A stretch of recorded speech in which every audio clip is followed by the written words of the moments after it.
Hello and welcome back to my RC channel. I'm Andy RC and today I've got another Emax Tiny Hawk freestyle video for you.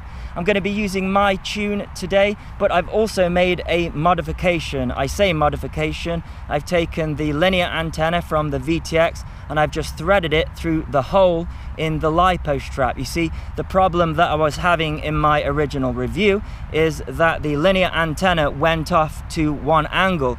So when the model was high up and on the left hand side, the active element of the linear antenna was getting blocked and I was getting static, whereas in the other direction it was fine. So now the antenna lifts above both of the LiPos and therefore I should get good video reception in both directions. That's the theory anyways. It's also a sunnier day, so hopefully we'll be able to see how the camera performs when it's not so gloomy. Yeah, definitely some oscillations.